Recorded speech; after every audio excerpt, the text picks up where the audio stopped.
Good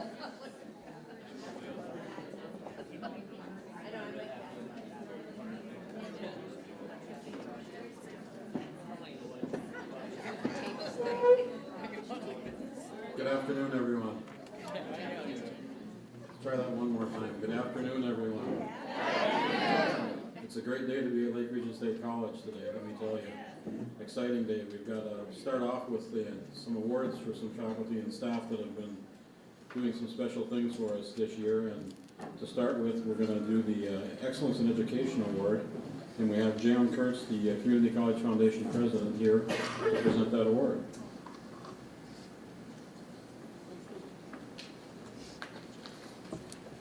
Good afternoon. As Dr. Darling said, my name is Jan Kurtz, and I'm the president of the board of directors of the Community College Foundation. But more important than that, I'm a lifelong supporter and fan of Lake Region State College. I can remember when Dan Johnson, to put that into perspective, I can remember when Dan Johnson was new to the community and new to Lake Region. That's a long time. It's a privilege for me to be here today, and it's also, I'm very honored to be giving out the award for excellence in education to an outstanding Lake Region State College faculty member. This individual received numerous letters of nomination from peers, staff members, and students. Some of the letters stated the following: this motivated self-starter continues to grow and improve his program. He's the first person to raise his hand when he sees an opportunity for his students and for LRSC. He has a strong commitment to LRSC as well as to the Devils Lake community. He's always willing to pitch in for the good of the program. He does an outstanding job teaching, and has done great things for my classmates and myself, getting us acclimated to today's world in our program field. Also stated in regards to this recipient is, I was his mentor for the first year that he taught at LRSC, and even then I could tell he was going to be a great teacher because he cared about his students, the quality of education in his department, and LRSC. The recipient of this award today is Preston Sundin.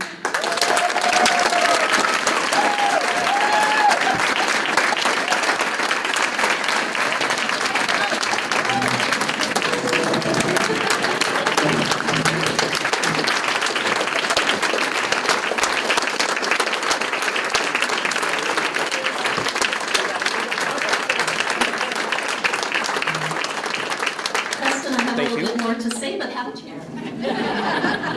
Thank you, everyone. Preston began his career as an assistant professor at LRSC in 2014. He received his degree in farm and ranch management from the University of Minnesota at Crookston. Prior to coming to Lake Region, he worked as an agronomist. I practice and practice now. He worked as an agronomist and on the family farm. Some of the many accomplishments that Preston has achieved here at LRSC include the creation of a community garden, which donates fresh produce to our local food pantry. He's been awarded and listed in the top 10 two-year colleges for precision ag, and he has strengthened partnerships and relationships with industry partners. Preston is an active advisor for a flourishing precision ag program, which I believe you started in 2014, didn't you? You didn't start it? Okay. Well, it's flourishing since you... Students respect him both professionally as their professor and advisor, and personally as a friend. Preston always takes time for his busy schedule for everyone. It's with great honor that the Community College Foundation is awarding this Excellence in Education Award to Preston. He's assistant professor of the Precision Ag program. I'd like to present Preston with this beautiful captain's chair. And in addition, he's going to receive $2,000 that can be used as travel to an approved conference, workshop, or other professional development activity to be used within the next 2 academic years. Congratulations, Preston. Thank you.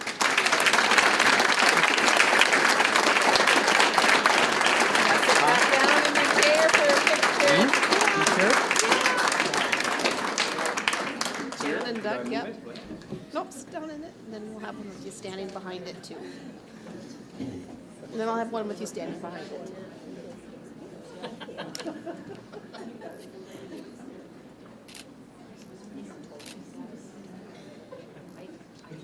now you can stand in between them behind it.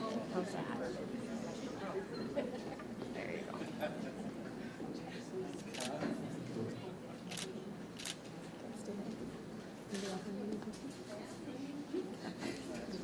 Got other people who want to take pictures of you too. Kids take pictures. Okay. Hey, hey, come. Do it, or should we do it afterwards with the We kids? can do it afterwards too. Okay, Kids. okay. Okay. All right, sit down, Perfect. guys. Can you just get a picture of you? Just, thank you. Perfect.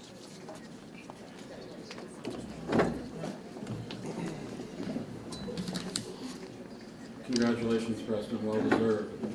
And just as one of the things that I've seen about Preston as to how dedicated he is, the last couple of years, Preston and the Precision Ag Club has volunteered to help clean up after the key event.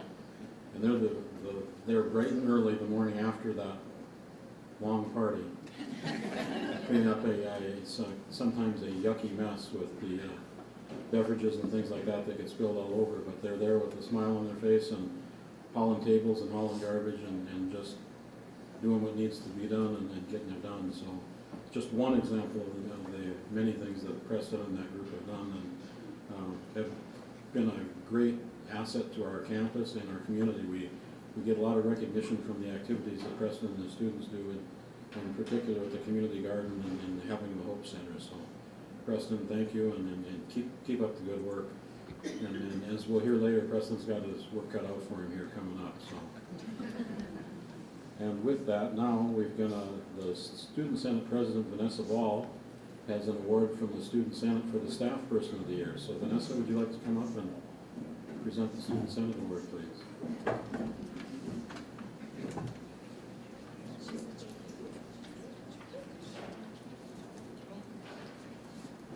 How you doing? Hello all. My name is Vanessa Ball, as he said, Student Body President. I am here today to give out the Staff Member of the Year Award. This award is voted by students, and this year's recipient has a lot to do with the phrase, how you doing? Hey, how are you? I am proud to announce the staff member does the staff member does little things to make sure that the student knows that they are important. The student has the power to make, this person has the power to make the student stay with a simple question. I would like to thank Dewey Han. The staff member here is being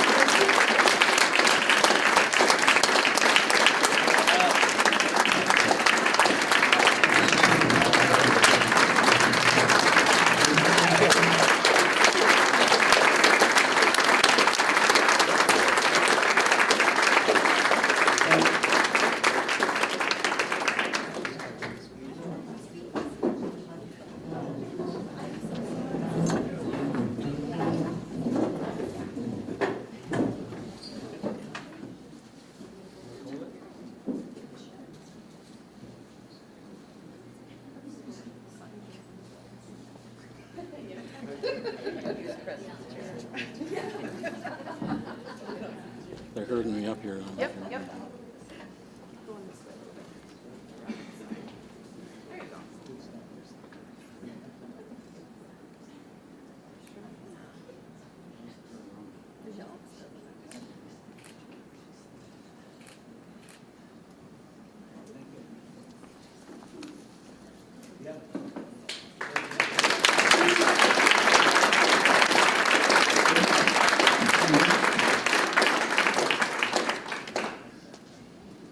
Dewey, congratulations, and Dewey and the buildings and grounds staff and the maintenance staff and our folks that work in the kitchen in particular see our students probably more than the faculty do.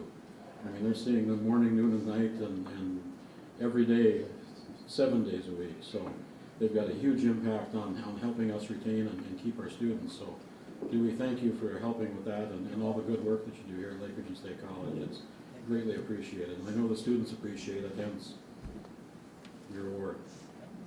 All right. Well, I don't know if anybody heard, but the governor signed our appropriations bill this morning. They sent a news release out about 10 o'clock.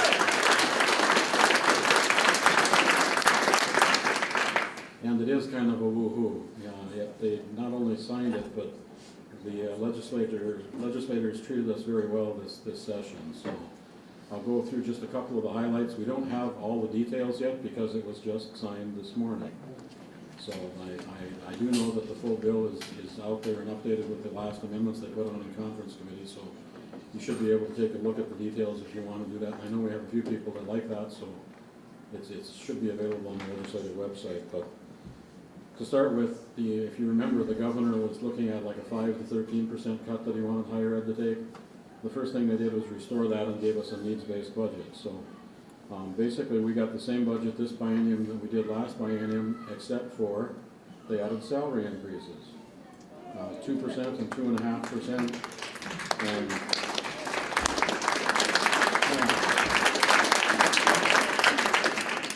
But they did something a little different this year with $120 a month minimum and a $200 a month maximum. So it's going to take a little calculating for Corey and Joanna and the staff to get that nailed down for everybody. But anyhow, it's looking like we'll get a decent salary increase this year, so we're excited about that. They also are looking at a couple of other things.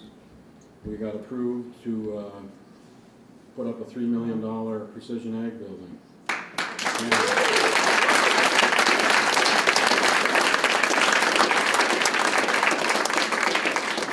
And you notice I said we got approved to put one up. They didn't pay for it.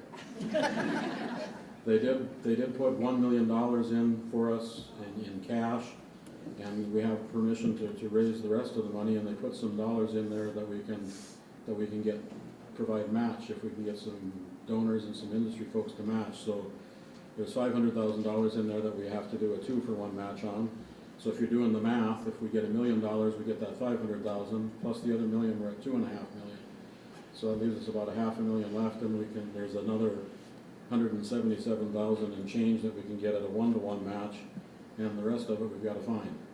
But I'm confident we've got some industry partners that are going to step up and do that. And one of the other things that we were working on as we worked on the project and worked on the funding is we were trying to find a way that we could get it named for one of our local legislators that did some great things for us in agriculture, and the legislature took care of that for us. So it's going to be named after Annette and Kurt Hofstad.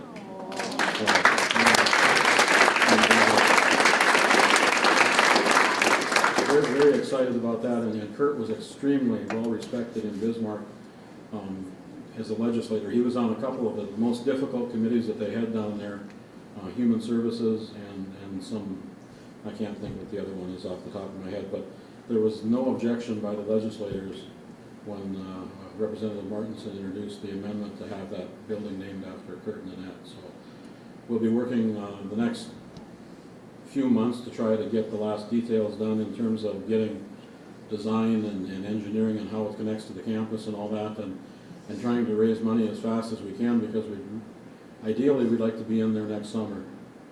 Don't know if that'll be possible because we've got to raise some of the money first. But if we get that going quickly, there's a chance we can be in there a year from now, and that's our goal. So we'll see if we can reach that one. And that's what I said, Preston. Now the fun part's over. Now the work starts. And if you've ever been involved in these things like building a different house, you're thinking, all right, I get to do it, and then it's, oh crap, I got to move all my stuff. And they've got lots of stuff in that short amount of time out there at the Ag Center, so they'll have to relocate all that stuff. So we're, again, excited about that, and we'll be working on the exact wording for the naming of the building, but again, it's going to be named after Kurt and Annette Hofstad, and so we're thrilled with that, and excited that we're going to be able to bring the program to campus and have it in a new state-of-the-art facility. So a great learning environment for the students and for Preston to continue doing the great things with the program, and the rest of the team that's out there with the adult farm management guys. You guys will be coming back to campus too, so can't hide out on us up there anymore. Keep an eye on you, especially the birthday boy Darren back there. So it's Darren's birthday today, in case nobody figured that one out. You can congratulate him afterwards. We also, they renewed the Higher Ed Challenge Match Program again, and this time there's $350,000 in there for Lake Region State College, which means if we raise $700,000, we get the $350,000, which puts us at like $1,050,000. So between the raising money for the Precision Ag Center and trying to meet that challenge match, it's going to be an exciting couple of years, and I hope you got your running shoes on. So. We'll try. Yeah. So. And again, it's going to take a campus-wide and a foundation-wide effort to be able to do these things. So we're going to be looking for ideas and help and all kinds of things. And I'm confident that, as usual, everybody will step up and pitch in, and we'll get the job done. So we're excited about that. So they had originally proposed funding it at about $2.2 million, which would have given us $200,000 like it did last biennium. And then the Senate bumped it up to 12, and in conference committee it came back down to 9. And they changed the distribution formula a little bit so that there's 3 or 4 different levels based on the size of the institution and size of the foundations when they distributed the funds. So I'm feeling just fine that we're at that $350,000 level this time, especially with the challenge to raise money to finish off the Precision Ag building. So anyhow, we'll have the opportunity to secure some more scholarship support and some more program support with those challenge funds. And Yolanda informed me today she's got her first commitment for a new endowment July 1 already in hand to get matched. So the ink wasn't even dry on the governor's signature, and she's got one done. So I hope the rest of them come in that fast. So a couple of other things legislatively, there were 23 different bills dealing with firearms that were introduced at the legislature this year, and about a half a dozen different varieties were to allow concealed carry in public places. Churches, public schools, college campuses, and at the end of the session there was one surviving that would have allowed concealed carry on college campuses, and it did not pass at the end of the session. There were some, yeah, I agree. I think there were some fatal flaws in there that they didn't anticipate, and I'm glad they saw the light at the end of the session and didn't pass that, because we don't need be carrying firearms on college campuses or in schools. So,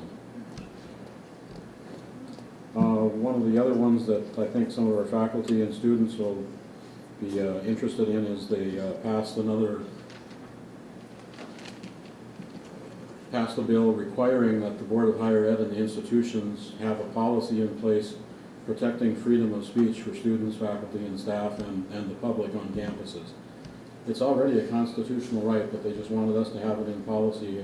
Evidently, on a couple of other campuses, there have been some issues, and they want to make sure that we have done it. And it's not a long bill, but it's fairly complex with some of the issues in terms of designating what spaces are available for public performances and things like that, and what spaces are, if you want to call them safe spaces, where students and others don't have to worry about demonstrations going on or public performances. So the challenge we've got is we've got to have that in place by August 27th. So the board is going to help work out a model or a draft policy that we'll be able to then adapt to meet our needs and plug in our spaces. And we'll want to try to, we have to get it in place quickly, meaning you guys are gone Friday and so are the students, and you're not back till the middle of August, so we need to get something in place. And we'll take a look at it when you get back. We can always adjust it later and modify it if it's not meeting needs, but we'll do our best to get a good one in place, and then we can again adjust it if needed later so that it meets everybody's needs. But most of the time we run those policies through Faculty Senate, and if it involves students, we have Student Senate take a look at it. This one, we're not going to have the opportunity to do that with the first version of it. We've got to get one in place, and then we'll go from there to make sure that it meets needs. I'd be remiss if I didn't congratulate Deb Carlson and her students on just a fabulous art show last night.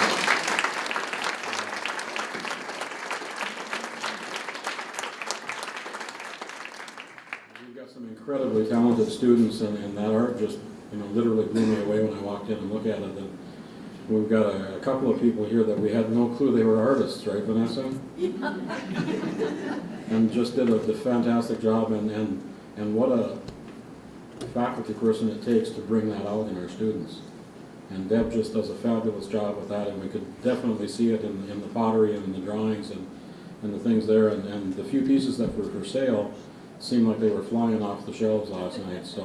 And there was a great turnout by people from the community, and I got a number of comments from the people who came and said, this was great, you gotta do it again.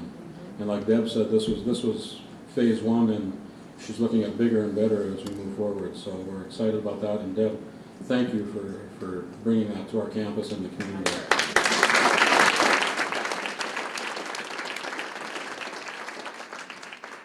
And I know Deb had some help, the library staff, Sheila and Nancy helped, and Yolanda from the foundation helped coordinate, and Carla, so yeah, again, it takes a team to pull these things off, but we couldn't have done it without you, Deb, and your team, so congratulations, and looking forward to next year, so. And I don't know how many of those art pieces went to my house, because we drove, my wife and I drove separately, and I think that was deliberate, so. Anyhow.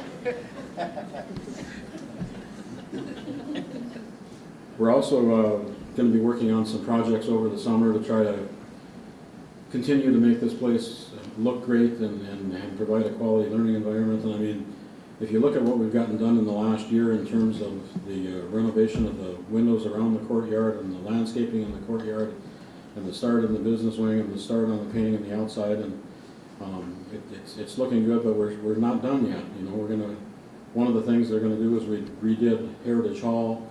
We're in the process of getting after Chautauqua Gallery, and we've got it blocked off for a few weeks after school is out so we can get that finished up. We're going to get the business wing finished up.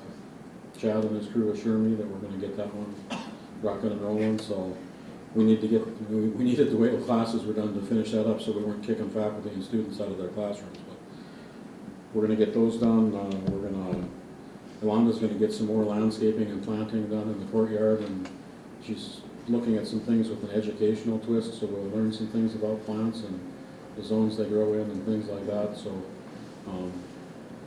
hopefully when you come back for fall, you'll notice some significant changes, and again, it'll be an even more beautiful place to work. And along with that, tomorrow afternoon, or tomorrow at lunch, there again is a campus-wide potluck, and after lunch it's a campus cleanup, so if you want to bring your jeans and gloves and a rake, and you can help out Chad and the crew. We've got a small buildings and grounds crew and a large campus, and get the opportunity to get out and get some fresh air and help make a difference and get the campus clean before graduation next week. So yeah, so bring something for potluck. And who's taking the sign up on that? Is that Diane? Diane Gunderson has got the sign up, so if you're wondering what are they short on, what do you need to bring, stop and see Diane, and she'll point you in the right direction. Just a couple last things. We've got the Staff Senate is planning a retreat for the staff and inviting any faculty members that are interested in coming. That'll be on July 18th, and it'll be taking place out at East Bay Campground that Bill and Val Woods run. They've got a little event center thing there, and it's going to be a great environment. So we'll get you more details on it, but put it on your calendar now. So again, July 18th, and look forward to a great day. The staff had us out at Camp Grafton last year, and I think they're going to continue some of the things that they started last year to try to finish them off and close the loop, and help us as we're moving into our updating of our strategic plan for the next 5 years. So we just finished year 4, and this will be the 5th year, and as we enter the 5th year, we need to get it updated for the next 5 years to try to plot the direction for the institution. So, and we're doing some things, you know, curricularly that we're excited about, that hopefully in the next couple of weeks you'll be reading about in the paper or seeing some news stories. We've been working really hard in the last year to work with our information technology program to help find a way to get more students enrolled in the program and get them connected with employers. So we've been working on an apprenticeship program with IT, and I think we're about this close to signing the agreement with our first employer, and we'll get that done. We're going to make a big deal about it in the press, and I think that'll generate some more. And we've also been working with Richard's program for the simulator maintenance program on an apprenticeship for simulator maintenance technicians, and we've got an employer that wants one, and we're in the process of writing that agreement, and they want one this year, and we think once that is opened up. Richard said he's already had contact with a couple of other of these folks that are saying that they want to talk about doing some apprentices as well, so. And for those of you that aren't familiar with apprenticeships, I'll give you just the 30-second description of an apprenticeship and a 30-second history lesson on it. And they started over primarily in Europe with the German guilds, and where they would train people to replace, so a shoemaker would train somebody to make shoes, an electrician would train his own replacement to be an electrician, and they brought those over here, and they were primarily done through the labor unions, and you still see that today, the electrical workers, the plumbers, the automotive workers, and those apprenticeships are coordinated by the labor unions. So what we're actually doing, because we don't have enough volume in many of the occupations in any one location in North Dakota for a union to be able to do that, we're going to be acting as that agent for the federal apprenticeship and doing the things that the union did in terms of providing the training, tracking the training, doing the paperwork, and connecting the employer and the potential apprentices. And so in a normal apprenticeship, the employer hires the apprentice, so they're working for the employer, paid usually with benefits, and then they're taking related classroom instruction. And we'll be providing the related classroom instruction, and that's normally paid for by the employer. So think about this, as you're graduating from high school in information technology, and you apply for and get an apprenticeship, the opportunity to work full-time, get your college education paid for, and get on-the-job training paid for, and when you're done, you've got your job. So you haven't had to pay for your education and training, you've got no student loans, and you end with a full-time job. That sounds like a pretty sweet deal to me, especially with the cost of higher education these days and the ability to complete that and have a job at the end, or not at the end, but at the beginning, and all the way through while you're doing the training, and not have any debt when you're done. And quite frequently in an apprenticeship, they'll pay for advanced training after that as you want to progress. So if you're looking at going on to a bachelor's degree, most of the time the employers will help you with that also. So we're working along those lines and doing some apprenticeships in non-traditional areas like information technology and simulator maintenance technician. One of the colleges that we've been working with that kind of helped develop this model does things for in the insurance industry, in the banking industry, and the facilities maintenance industry.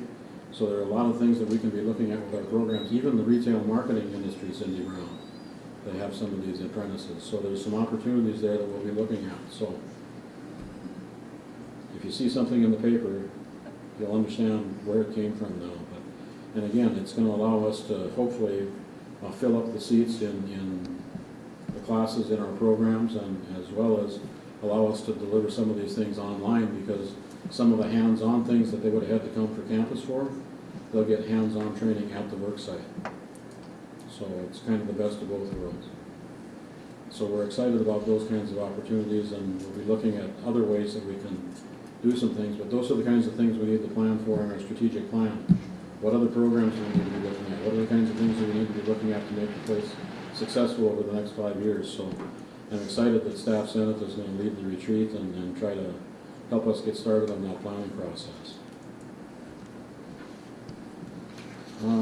Any questions on anything I've talked about so far?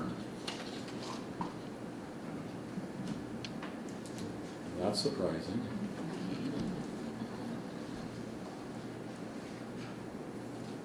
A couple of other things that happened in the legislature, just I wanted to give a quick mention to.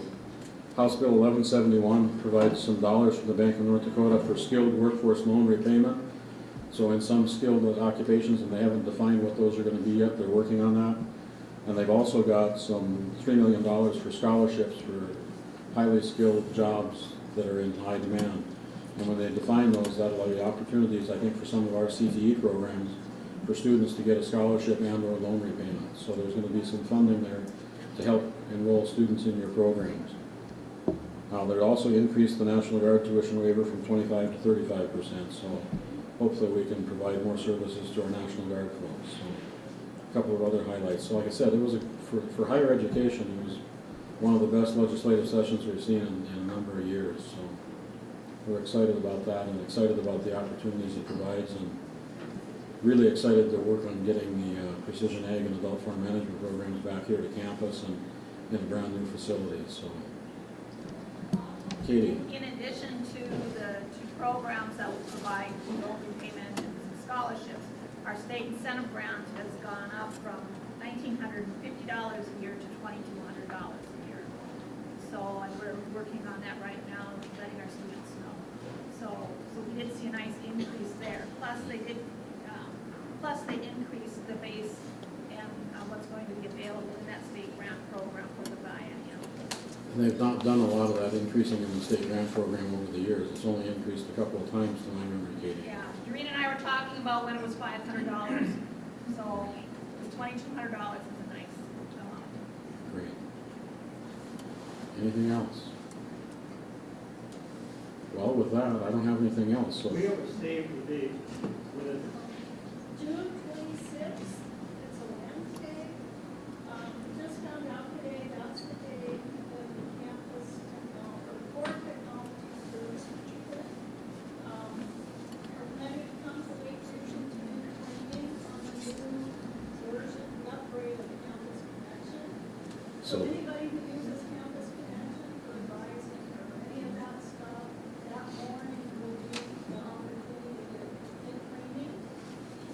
The new version goes live July 15th, and it's going to look really different. It'll look more like the HRMS system, and they're probably going to have sign-up sheets for registration in advance, so we can figure out where it's going to be and all that, but that will be the day. So What day is it So again? for the folks at a distance, and for those of you who don't know, we're web streaming this because we've got employees off campus. That is the only way they can get it in. If you hear like I do and you're sitting where Steve is, you might not have heard that. So June 26th, they're going to be doing training on the new upgrade to Campus Connection, and that'll go live in July. And they'll be sending out some information so you can sign up for spots in that, participate in the training, and I guess it's a pretty good makeover. The other thing they're doing with it, it's going to be mobile friendly, so that the students and staff will be able to do it on your smartphones as opposed to having to get to a computer. If you tried to use the current one on your smartphone, good luck. I haven't had much luck with it. Teresa? We just want to make sure that everybody knows you are invited to join our adult travel trips. We have next year's lined up, French Riviera, a night at Monaco, going along the French coast, a couple of days in Madrid, a couple of days in Barcelona, and then an extension to Lisbon. And we've talked about this a few times, and we're so worried about outreach, we've kind of forgotten about inreach. So there will be details on the web, and you are all invited to join us at your own cost, of course, but it promises to be a good time. And only people over 21 can go. Sorry, Earl, I'll be waiting for this. All right, anything else? Any last questions, comments? All right, well, have a great afternoon, the rest of your afternoon, and make sure you have a cookie and a beverage on the way out.